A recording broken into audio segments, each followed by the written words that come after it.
First of all, I commend all of you for being here today because you showed up for yourself. You showed up to invest in yourself, your time, your energy. You could be doing a whole lot of other things on Saturday morning, the first day that it's going to turn 70 degrees after a whole week of freezing, but you showed up to pour into yourself. So I commend you for that. I'm going to jump right into it. I will tell you right now that what I have for you, this is a half day to a full day's workshop that we can go into talking about your dreams, your vision, your strategy to build something that is an idea or a concept in your mind. But I'm going to give you the best of what I can in the time that we have afforded. But for me, I'm a consultant and a speaker. My consultant firm is the Superstar Academy. I work with the life science industry. Now, many of you who may not be scientists, the life science industry is the industry that any technology, any pharmaceuticals, any diagnostic, any type of science that accesses the human genome. I also speak to professional associations and corporations. I help them identify patterns of complacency by creating a culture of innovation. This is today. What you see here may be God's glory, but what I always tell people is you don't know the story, right? And it's the same for all of us.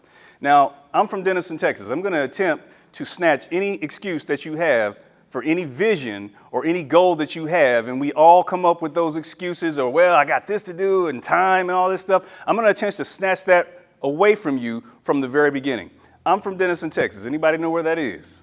I'm a country boy. I grew up with my grandfather, raised by a single mother on welfare who raised 3 kids. The father figure in my life was my grandfather. My grandfather had a pig farm. I literally grew up somebody 2 generations ahead of me. I was slopping pigs and picking corn and baling hay. I was not a millennial growing up on social media. Look, I'm first generation middle class, me and my wife. So when I grew up, I just did not know the life that I'm living today was even available to me. My key to growing up was football. So I played football. I earned a full scholarship to the University of Missouri. That meant a lot to me because my mother was our first college graduate in our entire family, but she was not able to use her degree or her education to really better the lives of our family because my mother suffered from mental illness most of her adult life. So I worked ever since I was 12 years old, working to help pay bills and support my mother. My goal was to set my mom up because she worked so hard to take care of us. So after I went to school, played football all 4 years at the University of Missouri, I did not make a career in the NFL. I went to Canada, I went to the Arizona Cardinals, but because of injury, my career was over. I got into sales, back that up, I did graduate, with a 2.5 GPA and a general studies degree. Now, I see y'all faces. Don't judge me. Now, if that resume comes across your desk, what are you going to think of that person? Next, I hear you. Hey, what are you even applying for? And that is the experience that I had trying to find a job after life after football. But I got into sales because I figured if you can teach a monkey to do something, you can teach me to do anything. I was successful in sales, but I reached a period in my life, a season in life, where I became unemployed. Has anybody ever faced a season like that? How many of you know it's easier to get a job when you already got a job? So for a year, I was unemployed. I almost lost everything I worked for. In that same year, I was unemployed. My mother called me, living 500 miles away, and says, hey, I need some money. And I'm thinking to myself, why do you need this money? Long story short, we got into this knockdown, drag-out argument about her needing money. I'm unemployed. Like, why do you need this money? A month later, my brother calls me from my mom's house, says, hey, man, the cops are here. They're taking the stuff off the wall, the things out of the cabinet. They're putting in bags and trash bags and throwing mama's stuff out on the curb. You see, what we had learned in hindsight, that my mother, who suffered from mental illness most of her adult life, had her third and most debilitating mental breakdown. My mother had quit her job or stopped going to work 6 months earlier, and she lost her job. Consequently, she lost her income, her health benefits, and today she was losing her home. My mother spiraled despite the best efforts of my family to rally around her, to help solve these problems, to help find out what's going on in her life, because this is all hindsight, understanding what happened with her job and her condition. But we just did not know. But my mother spiraled into a life of homelessness. And I'm not talking about the state of not having a house to live in. I've picked my mother up during this year that I was unemployed from Salvation Armies, homeless shelters, state hospitals, county hospitals. I've chased my mother around the state of Texas, desperately trying to find judges, attorneys, whoever I could to help me help my mother. And I had a judge look at me in my face and say, "Mr. Madison, it's not illegal to be crazy." One day I woke up on the floor of my home, pitch dark. I don't know how long I'd been laying there, but when I tried to get off the floor, my face was stuck to the carpet because it was wet where I'd been crying. I tried to get up and I just couldn't get myself up off the floor. And it's not that I didn't have the physical strength to get up. I really didn't want to get up. Anybody understand the low moments of life? You see, that was then. My life that day was a mess. But today, my life's mess is my life's message. No matter where life takes you, no matter where you go through in life, you have the power and the ability to overcome it. You have something that's inside of you that will fortify you at moments, the down moments of life, that will bring you back from the worst devastation, the worst circumstances that you can ever possibly imagine. Because as I did mention, during that time that I was unemployed and I couldn't find a job, the only opportunity I had was to interview for a company that had a novel technology in healthcare, in research and development of cancer. That was 2004. I had to study and go to the medical school library, Barnes and Nobles, Borders Books. Y'all remember they did have stores, right? Because back then there wasn't no Wikipedia. In 2004, no one had ever heard of Google. So I couldn't look this stuff up online. I literally had to spoon feed myself cancer to go interview for a job because I had no other opportunities. I got that job. That job paid me more in base salary than I'd ever made in my entire life. That was 2004. 2015, a major project in science and research and development finished, the Cancer Genome Atlas Project. It took 20 years to map the entire human genome. We know that there are over 27,000 genes in the human body, but today we only know the function of less than 300 of them. In 2005, that project finished. I was in that industry and I grew with the industry. 2010, the first studies came out that showed that precision medicine, basing therapy on targets, mutation, gene targets, yields better outcomes than physician's choice, where there's no standard of care in cancer. Front cover of the New York Times. 2012 comes around, Newsweek, precision medicine on the front cover.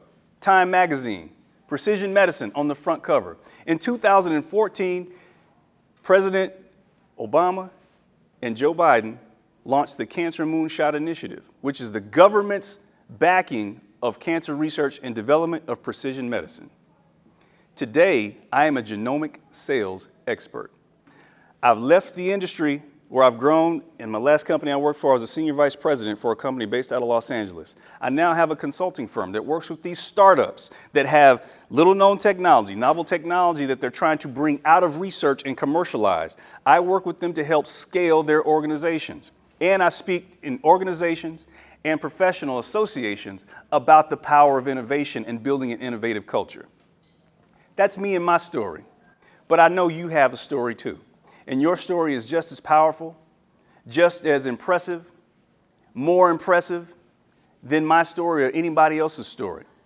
You see, that's my journey. The reason why we're here together is because we are stronger together than we are as individuals. We are the economy. And I'm going to just step down off the stage because I have to work my thing here. But there's a reason why you came here. Number one, your network equals your net worth. If you read the book Freakonomics, they talk about your net worth is the sum average of your 5 closest friends. If you don't like what you see in your bank account, look at what's around you. I tell young people, if you're the smartest one in your circle, your friend circle, you need new friends. They look at me like I'm crazy. What you talking about? They like being the smartest person, but you need people to stretch you and challenge you. The reason why it's important that we're here together is because together we create wealth. You see, your expertise may not be my expertise, but I know Akili and he works in financial services. I need to know people in financial services. Why? Not necessarily because of me, because I know people who need him. It's important for us to be here together because we're connectors. We're the fabric of our community. And someone in financial services needs to know an attorney. Attorneys need to know people who are not attorneys because other attorneys are not going to send them cases. Together, we build the community economy. And it's important that we work together because we understand the power of strategic relationships.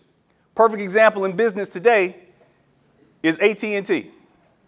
I saw a commercial where AT&T Cellular says if you come to AT&T Cellular and get an iPhone with a new plan, we'll give you a second iPhone for free and we'll give you a year's worth of DirecTV. Now that's the power of a strategic relationship, right? Well, guess what? I'm AT&T Cellular. I'm looking for the iPhone in this room, and we also need to find who DirecTV is. Because together, we win. There is none of us that are smarter and better than all of us. And that's why it's important. But here's the thing. You heard my story. You understand why it's important that we stay here together. But you came for something today. How many of you have a larger vision of yourself a year from now? You want to be somewhere. You have larger goals. You have a larger vision of where you want to be a year from now. Show of hands. How many of you who have these larger goals, one of those goals is to earn more money? I got news for you. It's going to be a fight. Whatever you want in life, that vision of where you see yourself a year from now, it's going to be a fight because other people want what you want. And it's not going to be easy. But here's the thing. You have to understand who you're fighting or what you're fighting. There is a huge opponent standing between you and what you want this time next year. Those of you who came and heard me speak yesterday, I'm going to ask the same question, so y'all just don't say nothing. Who is your biggest opponent that's going to keep you from what you want? You. That is the exact question, the exact answer that everybody always gives. But let me tell you something. That is a part of it, but there is a larger opponent that you need to personify. Because when you know you're in a fight, you can't be complacent. I help companies fight complacency by identifying patterns of complacency in their organization that may not take root today, but over time you lose revenue and market share because of that complacency. Ladies and gentlemen, the biggest opponent that you fight that is going to keep you from getting what you want is complacency. Here's why. If you're complacent, the market will commoditize you. Is that a good or a bad thing? Bad. Why is that a bad thing?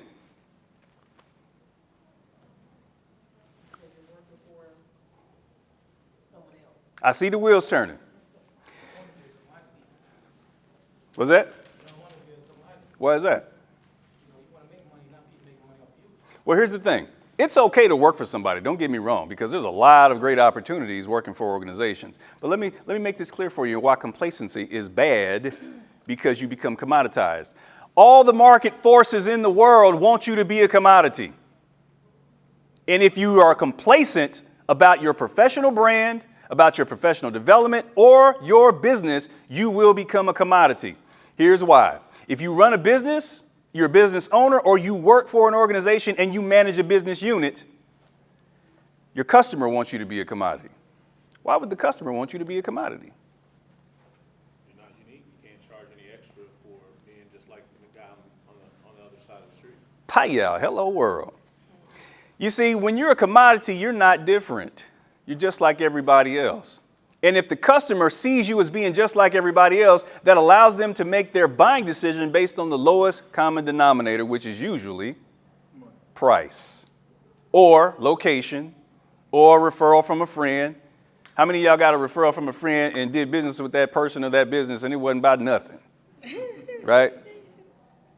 You want to stand out. You want to be distinguished from everyone else who does what you do. Not only if you run a business, but if you work for a business, there's other people competing for the raises, the promotions, and the positions that you want.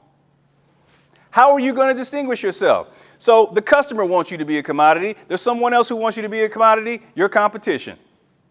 Why does your competition want you to be a commodity?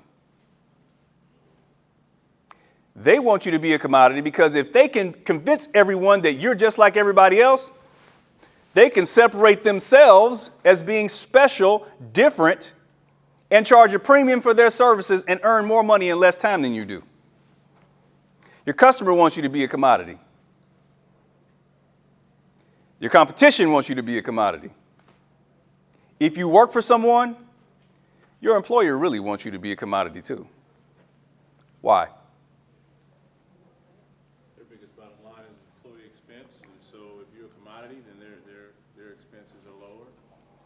If you're a commodity, you're replaceable. They will replace you with cheaper and less experienced talent, which actually costs them money, but that's a pattern of complacency that I work with them on.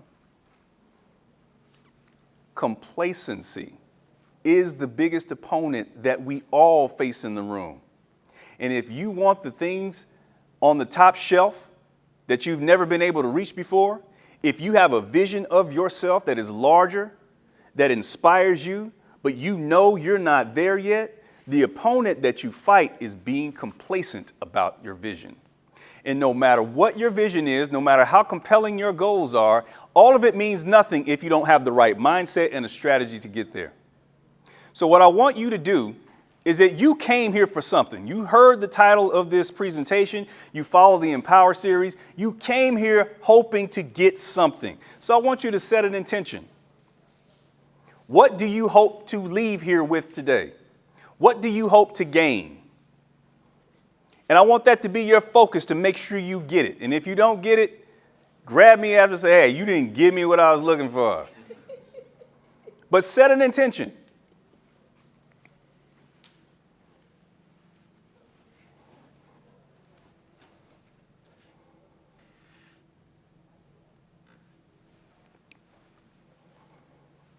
Anybody want to share?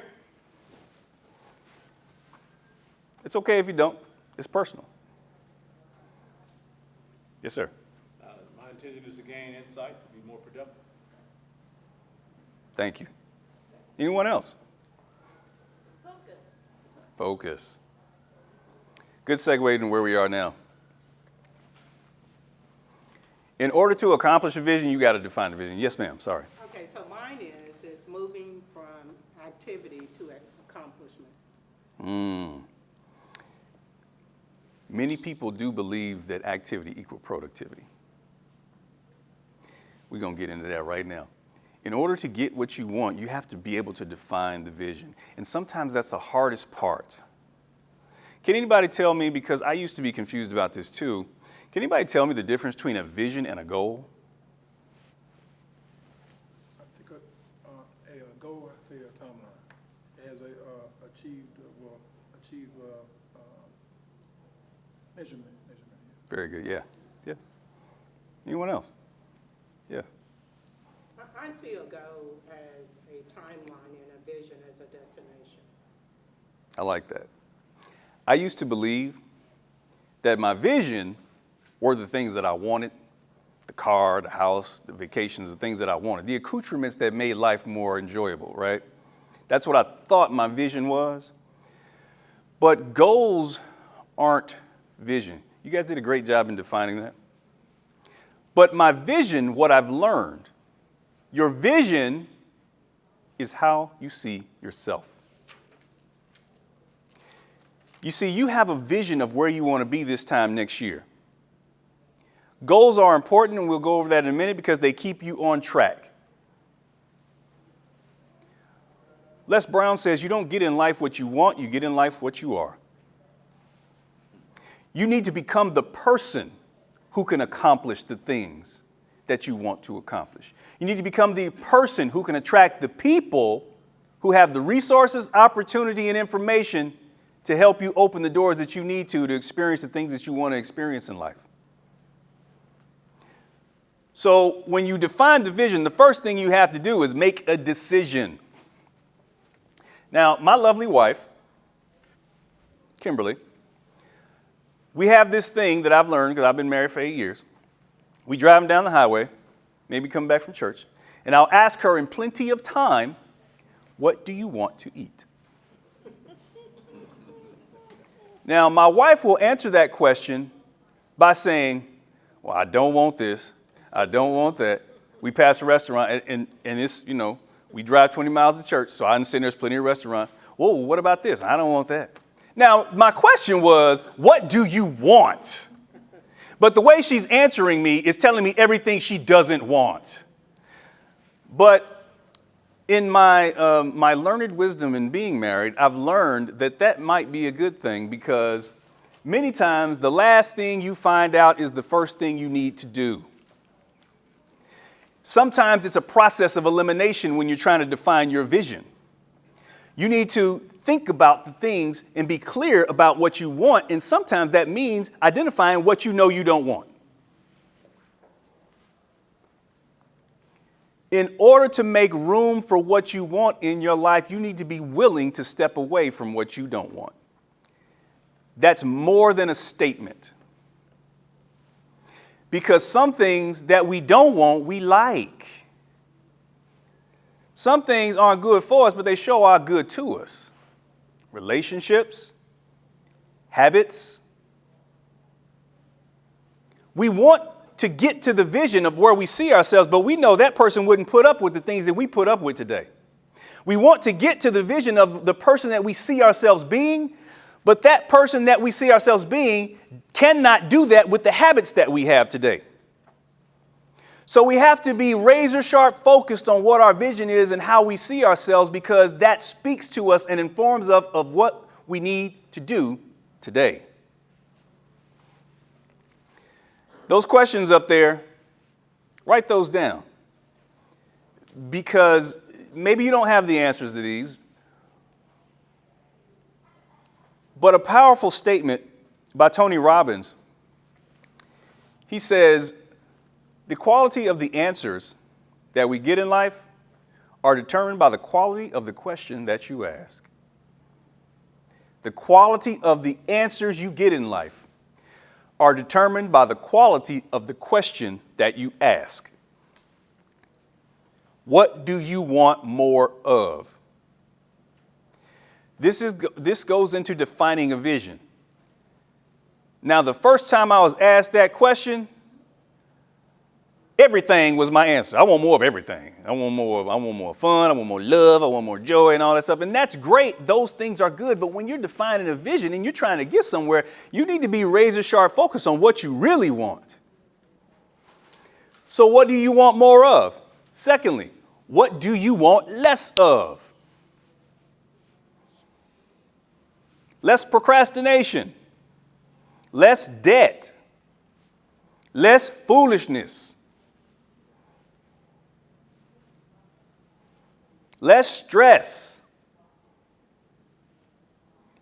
The third thing, what do you need to say no to in 2008? Some of us know what we need to say no to, but we hesitate to say no, because we don't want to affect our relationship with those things. And sometimes that relationship is not people. Sometimes that relationship is with money. I got to say no to spending this money. I know that I'm paying $300 for cable, but I can't save for my investment or my emergency fund, but I sure like to have my DVR. I got to record my shows. But them shows ain't going to put no money in your bank account. What do you need to say no to in 2008 in order to get what you want? Those are decisions that you have to make. Secondly, when you're defining the vision, I don't want you to forget that you are a creator. Every single one of you in this room are born to be a creator. Say, I'm a creator. When I made a decision to go out on my own, to start formulating that vision of going out on my own, and creating my own consulting firm for the life science industry. I had to make some hard choices because I had a fantastic income. I remind you, because I attempted to snatch your excuses from you from the very beginning. You heard my story. You know I got a 2.5 GPA and a general studies degree, and y'all faces was like, what? But here I am, a senior vice president in the healthcare industry in a very innovative space, the hottest space in healthcare. And I had to tear myself away from the security of getting that paycheck and them commissions and the title. I loved handing my card to people in the industry. They say, oh, senior vice president. There's not many brothers in the industry at all, but wow. I had to tear myself away emotionally from that in order to give myself to my vision. And then when I actually made the step, I really wasn't that committed because I had made the leap, but I was still holding out as I was approaching companies. Well, maybe they'll actually, hire me and pay me a salary and I can still try to work on my, developing my speaking career. Well, maybe this. And I did not make a decision that I was really an independent, that I really did not want to work for someone else. It wasn't until I defined it by putting pen to paper as to what I really wanted and defined the vision.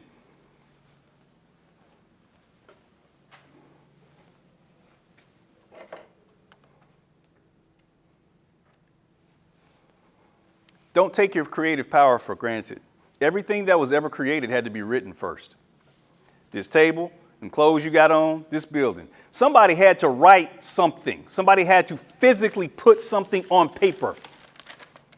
In order for it to exist, it has to be written. I love this quote. Many of you have maybe heard this quoted in church, worship service. Habakkuk 2. The writer says, write the vision and make it plain upon the tablets that he may run that read it. That informs us of three things specifically about what you write down. Number one, your vision has to be specific. It has to be specific. It doesn't necessarily have to be realistic to you today. And that's a hard one. When we set goals, sometimes we get wrapped up into the goal setting process and it becomes an activity to check the box, and that's just accomplishment in itself. We're going to get into this in a minute. But the reason why you want to be specific, no matter how outlandish it is because, again, Scripture tells us all things are possible to he who believes. You may not believe your vision or your goal with some real integrity right now. And if you allow yourself to stay there and say, well, that's not really realistic, it holds no power. But you are a creator. As you write it down, you have to remember that all things are possible. So you can start, no matter how outlandish that vision is, by saying it's possible. That night on the floor of my home, did I think today would be possible? Heck no. I literally thought I was going to lose everything I had. I was going to go back to Denison, Texas, sell cars or something. I was just trying to survive. You see, the situation that I was in then is the same way that many people are today. You see, my mother, somebody I love so dearly, was lost. But something that you love dearly, your dream and your vision, is lost. You see, if my mother wasn't alive, I wasn't alive. Some of you, if your dream is not alive, you're not alive. Don't sacrifice that and don't underestimate your power as a creator. You have power in what you do. It has to be written, it has to be specific, and it has to inspire you. Every time you read it, you need to jump out of bed. My wife tells me I sleep like a cat. Whenever I go to bed at night, my head hits the pillow, I'm sleeping 30 seconds, no matter what I've been doing. No matter how much or how little sleep I've gotten, when my alarm goes off, I fling the cover off. I'm gone. Because My dream, my vision motivates me. I got stuff to do. What about yours? Does your dream or your vision motivate you to get up out of bed? To get up and get running, to get organized, to make sure you move forward each day by just a little bit, no matter what else you got to do, no matter how many obligations you have? What is your vision doing for you on the inside? Your vision has to motivate you. Write this down. This would be an exercise that we would do if we had the half day. But write down what the ideal day is for you 5 years from now if you're moving in the direction or if you've accomplished your vision. From start to finish, what would that day look like? You mean like more like a work, like a work involved, like a business involved? Sure. Like social, You define it. You create it. So I'll give you an idea. I would take my kids to school. I would get them up. I cook breakfast for them. My wife would be still asleep. I'd take my kids to school. I come home. I fix my wife a cup of coffee. We sit down. We have a chat. Then I start going to my office and I start writing. By 12 noon, I'm answering emails. Afternoon, I'm returning phone calls. It's things like that. Whatever your life is. Now, that's my vision. And I got a whole lot of other stuff, that color that picture for me. But what is it for you? Whatever it is, that vision has to move you. It has to inspire you. So I'm going to get into the 4 keys.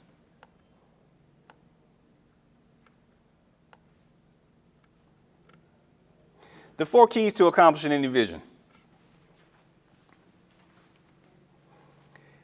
Sure, it's great to have a great vision. We all have goals. But on the process of accomplishing your goals and your dreams, it's going to get hard. Life kicks in. Life happens to us all.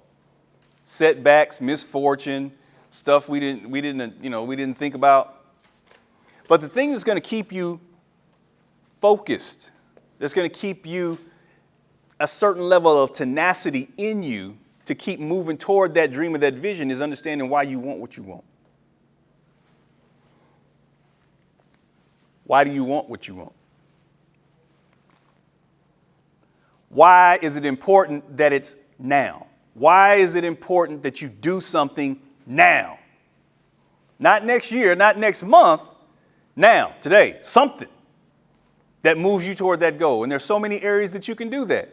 You can make a phone call. You can read a book or an article. You can search online. You can connect with somebody via social media. You can work on a skill. You can improve your relationship. You can reach out to your network. You can create a new network. There's something that can be done every day, despite the fact that we all work. Work kind of takes over our lives sometimes. We have family. We have friends. We have family that ain't our friends. All those things are going to happen to us all, but you need to be clear about why you want what you want, why your vision is important to you, and why it's important to do it now. Here's the other thing. Why you? Why you? This speaks to our sense of worthiness. Sometimes our vision is compelling, but internally we don't feel like it's right. Like we don't identify that person a year from now. Man, that person inspires me, but today I'm just not that person. You have to understand why you. Why are you worth it? The second thing is you need to set a goal. Now, I'm not going to talk about goal setting because there's 100 books, there's 100 things that you can look at on goal setting. So I'm not going to go into a process of goal setting, but you got to know that you need a system. If you need a system, Google goal setting, there's 100 of them that come up. It'll work it if you work it. But I want to attack this from a mindset standpoint as to why people don't get what they want from goal setting. How many of you set New Year's resolutions? Okay, cool. I don't, but I do set goals. But here's why you don't get what you want. Some people treat it like a one-time thing. Now, it's good to set New Year's resolutions. It's even better to write them down. But some people write them down and don't even remember where they wrote them. They write them on a piece of paper. You know, you're stacked on top of clutter on your desk, and where are they now? By March, you're like, man, what did I say I was going to do? But you treat it like a one-time event. You never revisit them. You don't keep them in front of you, and it loses its power. By that time, life is taken over, and your focus is on the immediate needs of everything you need to do. You don't read your goals, and most importantly, your goal is weak as water. Your goal has to inspire and empower you. When you read it, it has to refill you, refresh you, put something in you. So you need a system. The important thing to remember about goals, the goal itself, yes, they're important. Yes, they keep you on track. Yes, they're powerful. But here's the thing about goals. Bill Bartman, a billionaire business owner, he was one of the owners of the Chicago Bulls when Michael Jordan was there winning championships. I took this away from something that he said years ago. He said how he got to where he got, how he got to owning the Bulls, is that he reviewed his goals 20 minutes every day. Sometimes it only took him 5, sometimes it only took him 10, but he reserved 20 minutes in his day to review his goals. What that does for you is if you write a goal on January 1st, if you read them and review them every day and you're engaged with them, that goal may be slightly different on February 1st. But that's good. Here's why. You start to realize that you don't work on the goal. The goal works on you.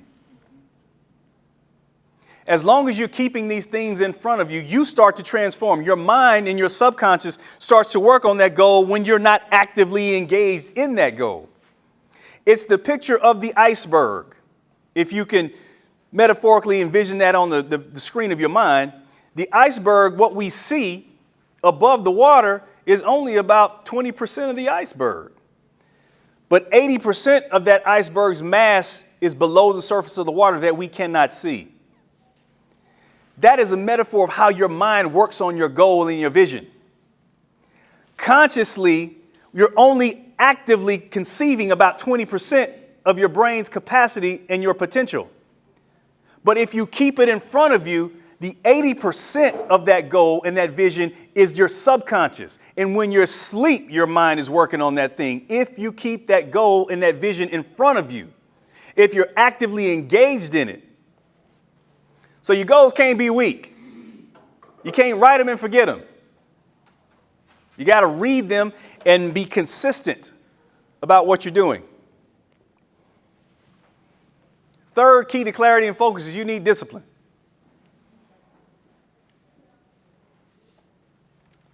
You got to be disciplined in your vision.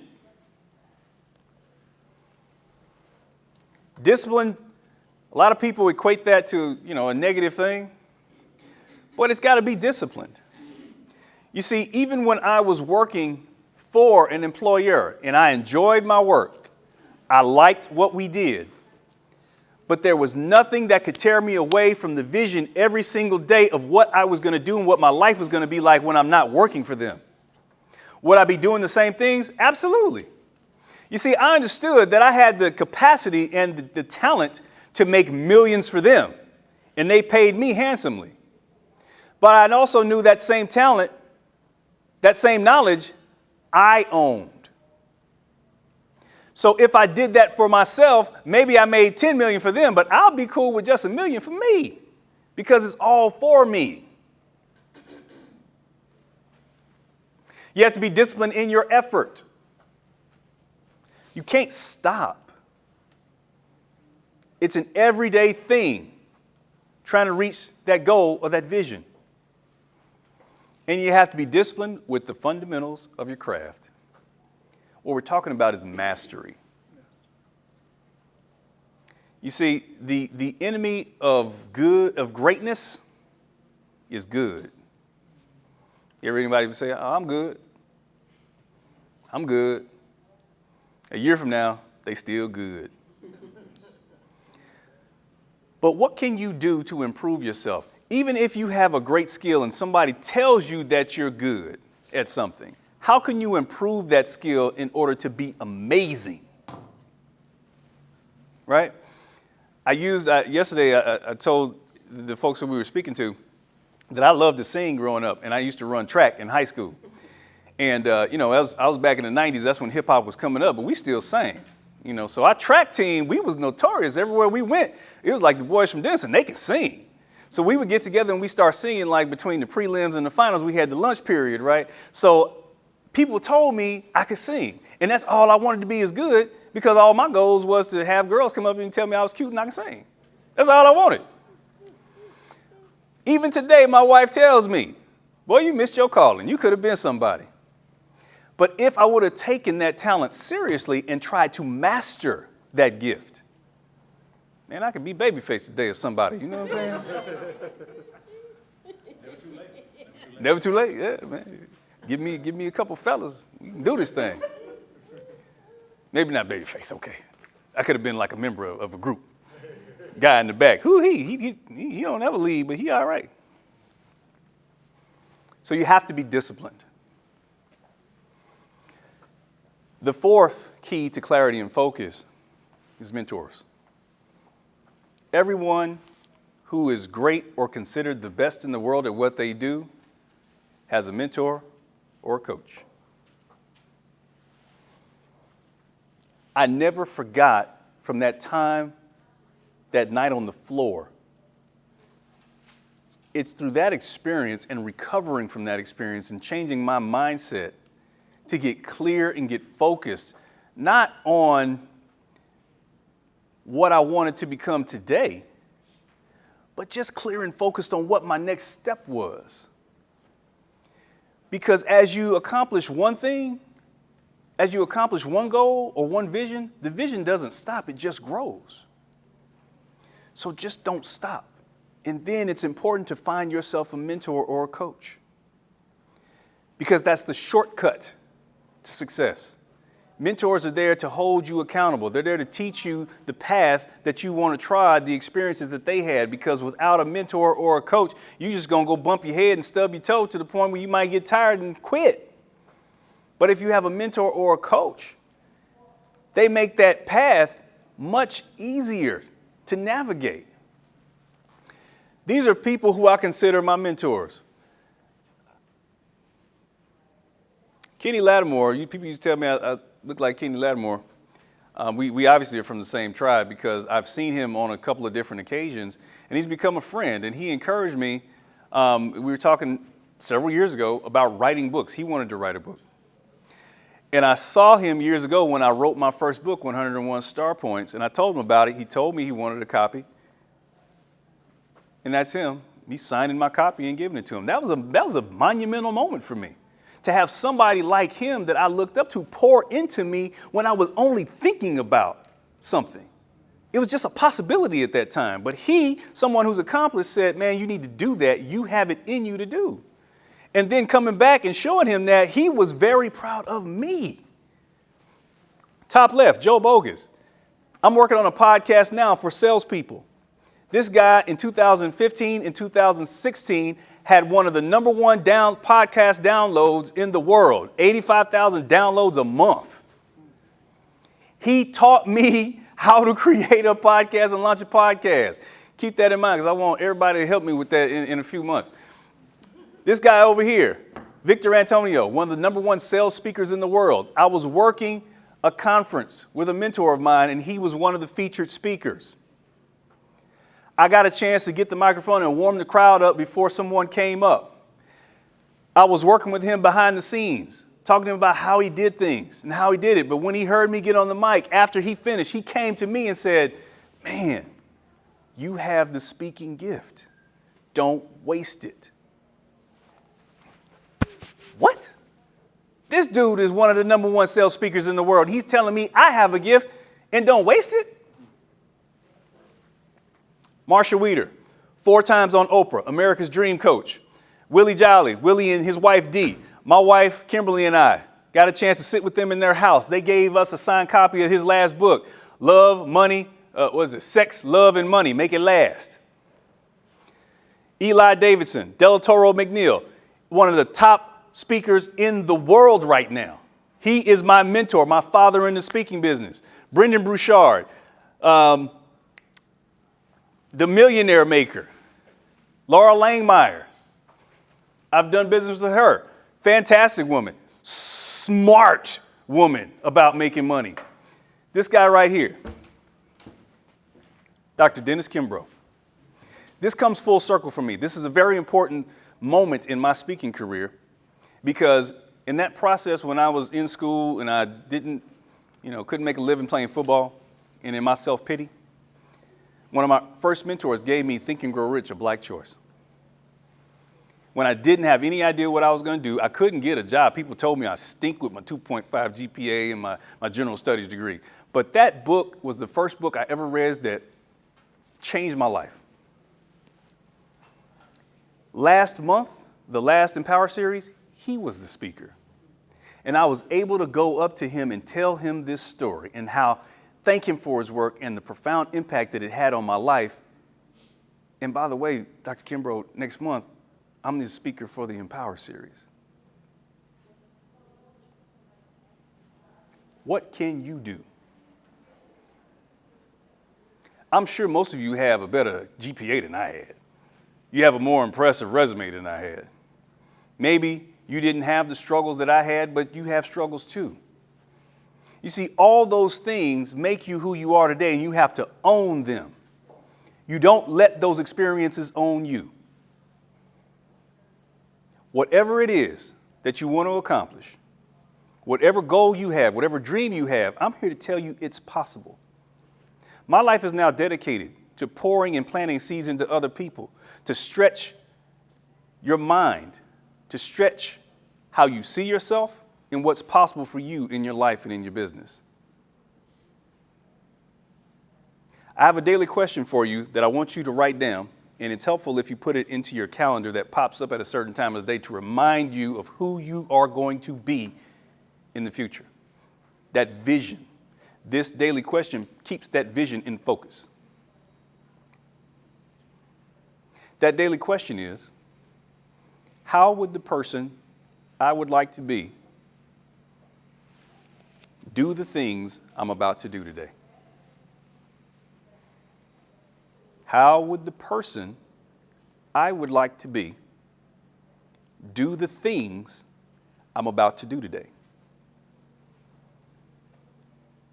If you are a leader in an organization, you can ask that question this way. How would the organization that we would like to be do the things that we have to do today? My name is Madison. I got wisdom for your mind and motivation with that behind. I would love to connect with you. If I can help you in any way, please let me know. Thank you.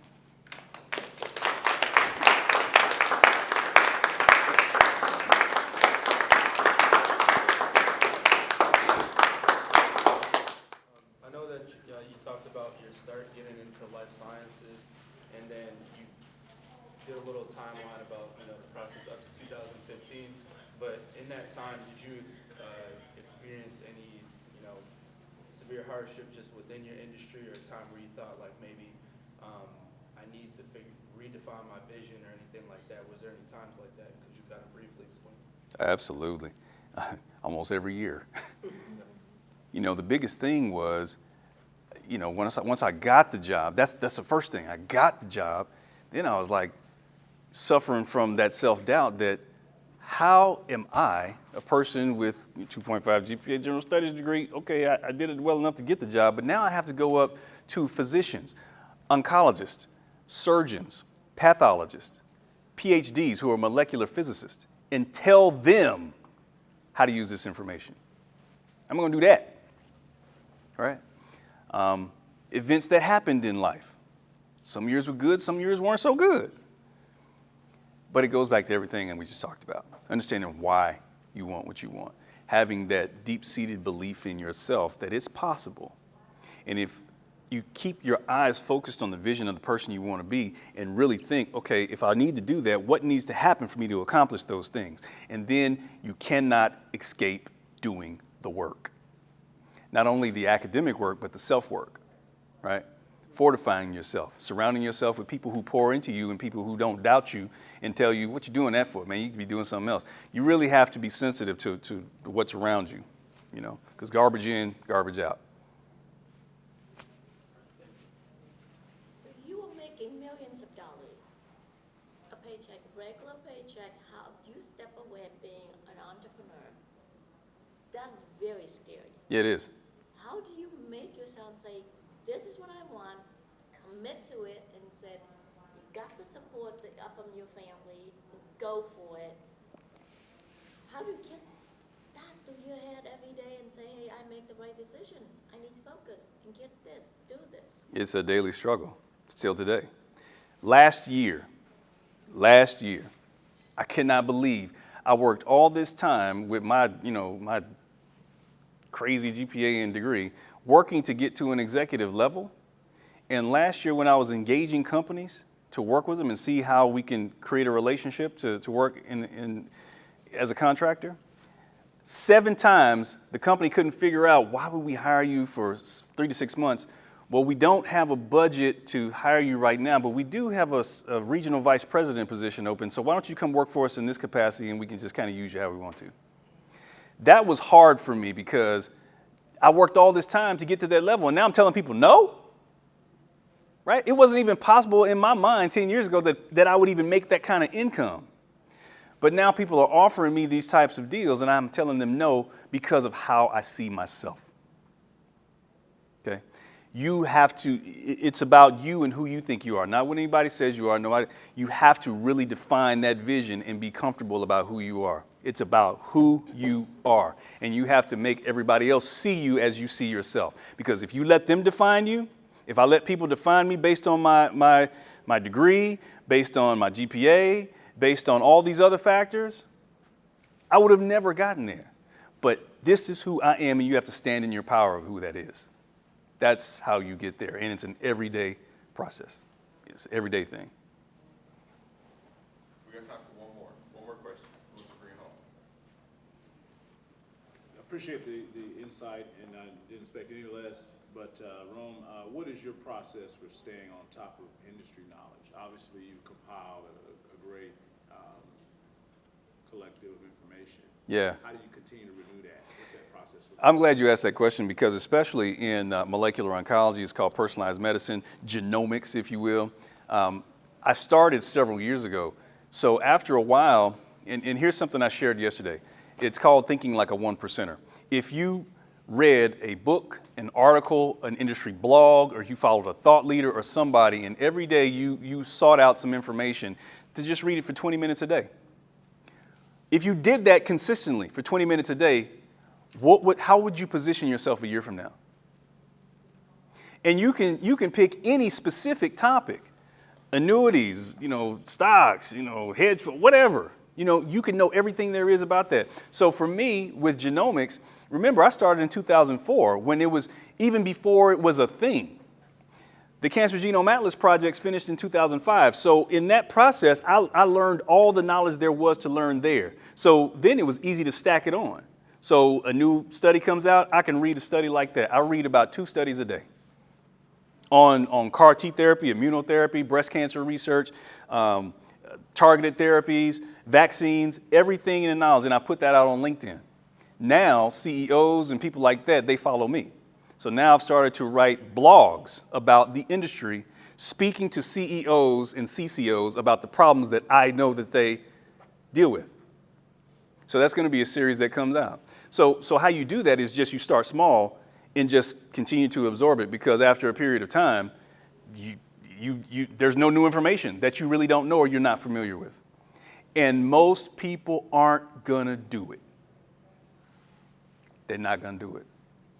Some people might be an expert in breast cancer, but they don't know breast, lung, brain, esophageal, liver, kidney, fallopian tube, all those.